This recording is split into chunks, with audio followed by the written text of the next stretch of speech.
নবী দুঃখিত ছিল, মানুষ বলছিল যে আপনাকে ভুলে গেছে। আল্লাহ কয় কসম কসম ভুলি নাই। এরপর আয়াতে কয় ওয়ালাল আখিরাতু খায়রুল লাকা মিনাল উলা, বন্ধু দুনিয়ায় যা দিছি এর থেকে কোটি গুণ পরকালে বরাদ্দ রাখছি। এরপর আয়াতে বলে ওয়ালা সাউফা ইউতিকা রাব্বুকা ফাতারদা, অচিরেই শীঘ্রই আপনাকে খুশি করব। আচ্ছা, এই যে আয়াতগুলি শুনলেন, প্রতিটা আয়াতে কি বোঝায়? নবীরে খুশি করা, কথা হয় না? তার মানে সূরা দুহা পুরাটাই নবীরে খুশি করালে নাজিল করছে, সান্ত্বনা দেওয়ার জন্য নাজিল করছে। আল্লাহ বলেন ওয়ালা সাউফা ইউতিকা রাব্বুকা ফাতারদা, খুব শীঘ্রই আপনাকে আমি খুশি করব। এরপরে কি বলেন? আলাম ইয়াজিদকা ইয়াতীমান ফাআওয়া, আল্লাহ কয় আপনি কি এতিম ছিলেন না? আপনাকে আমি এতিম অবস্থায় পেয়েছিলাম। এই কথাগুলি কেন বলতেছে এরপর একটু বুঝাবো। এর আগের আয়াতগুলো তো বুঝতে পারছেন। এখন শুনেন, আল্লাহ অতীত তুল্লা ধরতেছে।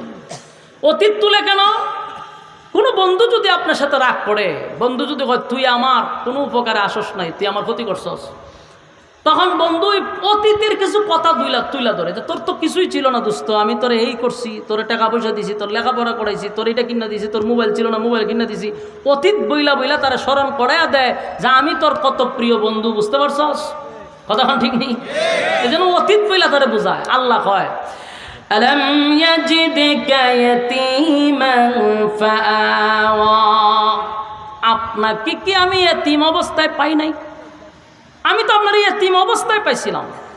এতিম থেকে কি আমি আপনাকে আশ্রয় দেয় নাই? বলো, নবী এতিম ছিল কিনা? আল্লাহ ভাই আপনি এতিম ছিলেন, আমি আপনাকে আশ্রয় দিছি, তো বুঝলে গেলাম কা কেমনে? এরপর আল্লাহ বলেন ওয়াওয়াজাদাকা দাল্লান ফাহাদা, এবং আমি আপনাকে পথহারা অবস্থায় পেয়েছি। পথহারা অবস্থা মানে এই যে লোকটার মা না থাকে, বাবা না থাকে, গার্জিয়ান না থাকে রে, এই ছেলেটা টুকাই হয়, কথা হয় না? এই ছেলেটা লেখাপড়া করে না, মাও নাই, বাবাও নাই, গার্জেন নাই, ছেলেটা খারাপ হয়, টুকাই হয়, হিরুঞ্চি হয়, ঠিক নেই? আল্লাহ কয় আপনার মা নাই, বাবা নাই, আত্মীয় স্বজন আপনার কাছে নাই, আমি আল্লাহ আপনার নিঃস্ব অবস্থায় পথহারা অবস্থায় পেয়েছি। বন্ধু আপনাকে আমি পথ দেখায়া দিছি, আমি আপনাকে নষ্ট হতে দেই নাই, আমি আপনাকে স্নেহের চাদর দিয়া ডাইকা রাখছি, পথহারা হইতে আপনাকে দেই নাই। এরপর আল্লাহ বলেন ওয়াওয়াজাদাকা আইলান ফাআগনা, আল্লাহ বলেন ওয়াওয়াজাদাকা আইলান ফাআগনা, বন্ধু আমি আপনাকে কি আমি নিঃস্ব অবস্থায় পাই নাই? এই আয়াতটা অত্যন্ত গুরুত্বপূর্ণ। এই জায়গাটা শিক্ষিত মানুষ যারা, আপনারা একটু বোঝার চেষ্টা করুন। ওয়াওয়াজাদাকা আইলান ফাআগনা, আল্লাহ বলেন আপনাকে কি আমি গরিব অবস্থায় পাই নাই?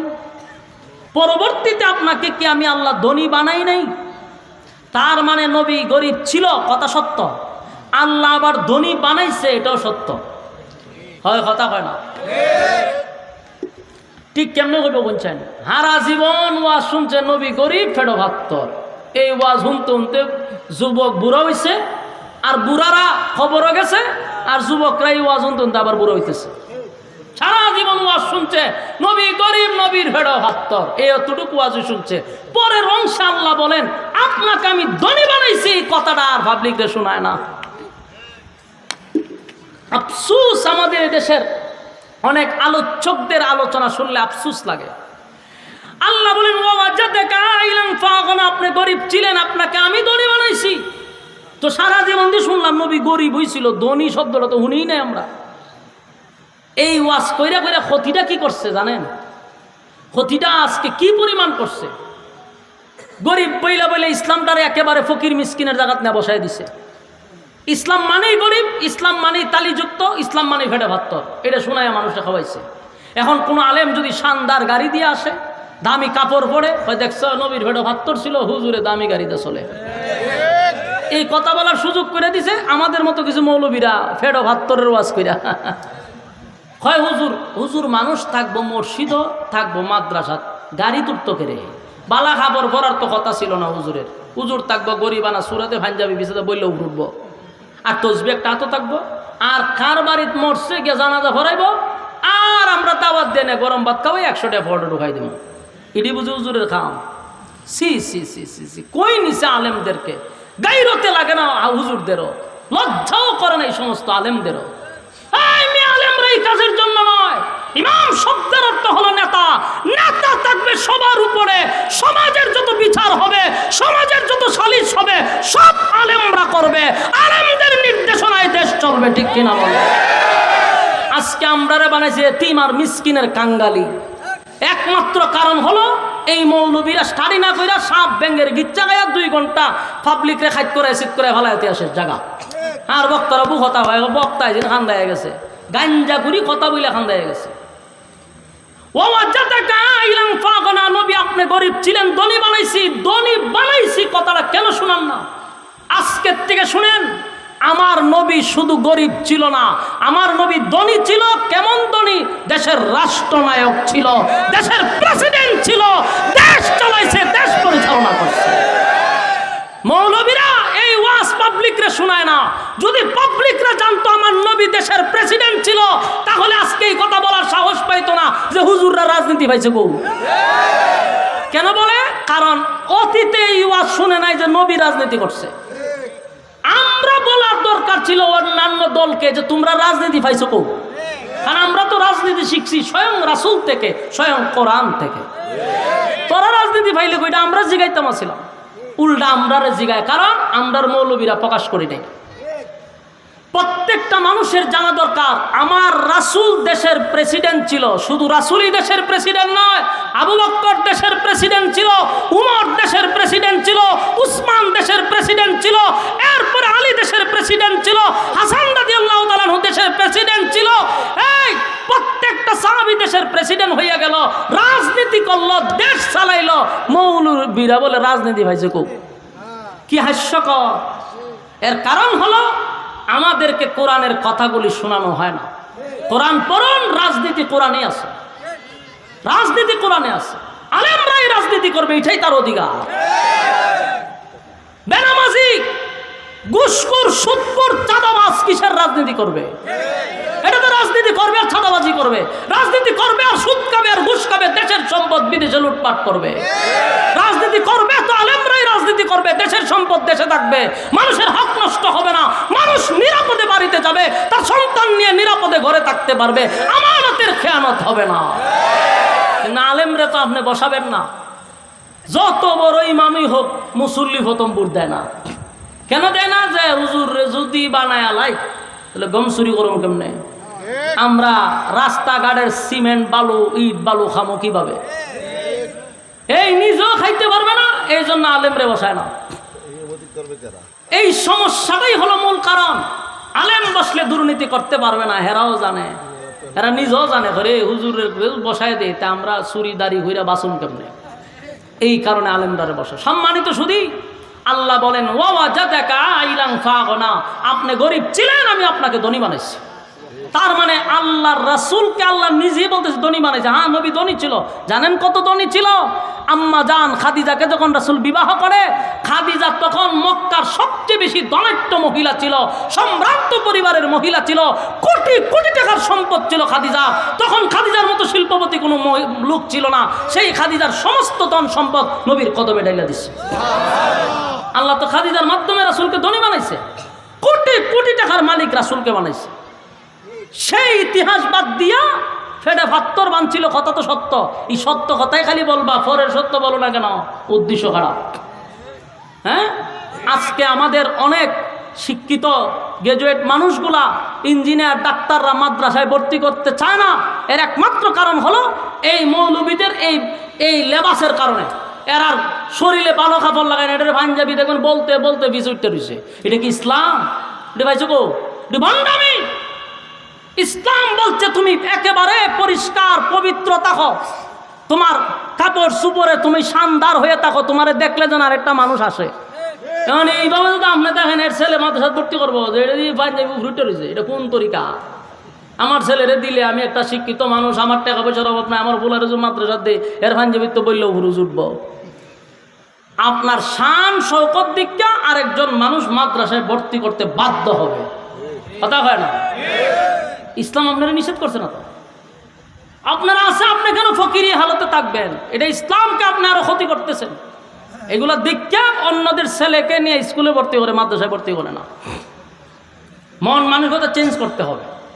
মাদ্রাসার একটা অফিস বানাই আমরা, একটা চেয়ার প্লাস্টিকের ফেলাইতে রাখে আর একটা টেবিল ভাঙ্গা, বাস এক কাপ চা দিয়ে গেলে তো সেই বেচারা দীক্ষা তো নিজেই চিন্তা করে যায় যে কই এলাম আমি।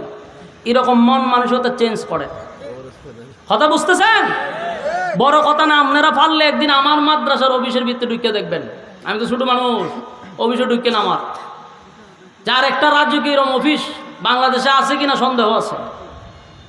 আপনি বসবেন, আপনার মাথা নষ্ট করে দিতেইব যে হুজুররাও রুচি আছে, ঢুকেন আমার অফিসে একদিন গিয়া। কারণ আপনার বুঝতে হবে যে ইসলাম এটাকেও সমর্থন করে। আজকে যদি রাসূল থাকতো, এক্সাম্পল, রাসূল যদি এই যুগে থাকতো, বলুন পৃথিবীর সবচেয়ে দামি বিমানটা কে চালাইতো? কথা হয় না? আপনার ফিরের জন্য যদি গুরু লিয়া যাইতে পারেন, ফিররে যদি গাড়ি কিনা দিতে পারেন, ফিররে যদি বাড়ি করে দিতে পারেন, নবী যদি থাকতো, 100 কোটি মুসলমানের উম্মত, 100 কোটি উম্মত যদি রাসূলের থাকতো, এখন রাসূল যদি থাকতো, স্বর্ণ দিয়া বিমান বানায়া দিত। কথা হয় না? স্বর্ণ দিয়া বিমান বানাইতো। নবী থাকলে এখন এইভাবেই চলতো। তো তখনকার যুগ এখনকার যুগ তো আপডেট। আপনি 1400 বছরের ভিতরে ফিরে রয়েছেন কেন? তখনকার একটা যুগ ছিল, এখন তো আমাদের এই যুগে রাখছেন আল্লাহ। এখন রাসূল থাকলো, রাসূল স্বর্ণের হেলিকপ্টার দিয়ে চলতো। বাস্তব না বাস্তব? পৃথিবীর সবচেয়ে দামি গাড়িটা রাসূল চালাইতো, উম্মতরা কিনা দিত, ঠিক কিনা? আমার যুবক ভাইরা, আল্লাহ তার বন্ধুরে সান্ত্বনা দেওয়ার জন্য 2টা কসম করলেন। নবীর চোখের পানি মুছে দেওয়ার জন্য আল্লাহ কত সুন্দর করে নবীরে বুঝাইলেন, বন্ধু আপনার চেহারাটার কসম, আপনার সুন্দর চেহারার কসম, বন্ধু আপনার কালো চুলের কসম, বন্ধু আমি আপনাকে বলি নাই মা ওয়াদ্দাকা রাব্বুকা ওয়া মা ক্বালা, বন্ধু আপনার রব আপনারে ভুলে নাই, ওয়ালাল আখিরাতু খায়রুল লাকা মিনাল উলা, বন্ধু আমি আপনার জন্য দুনিয়ায় যা দিছি কিছুই না, পরকালে আপনার জন্য কোটি কোটি গুণ বেশি রাখছি।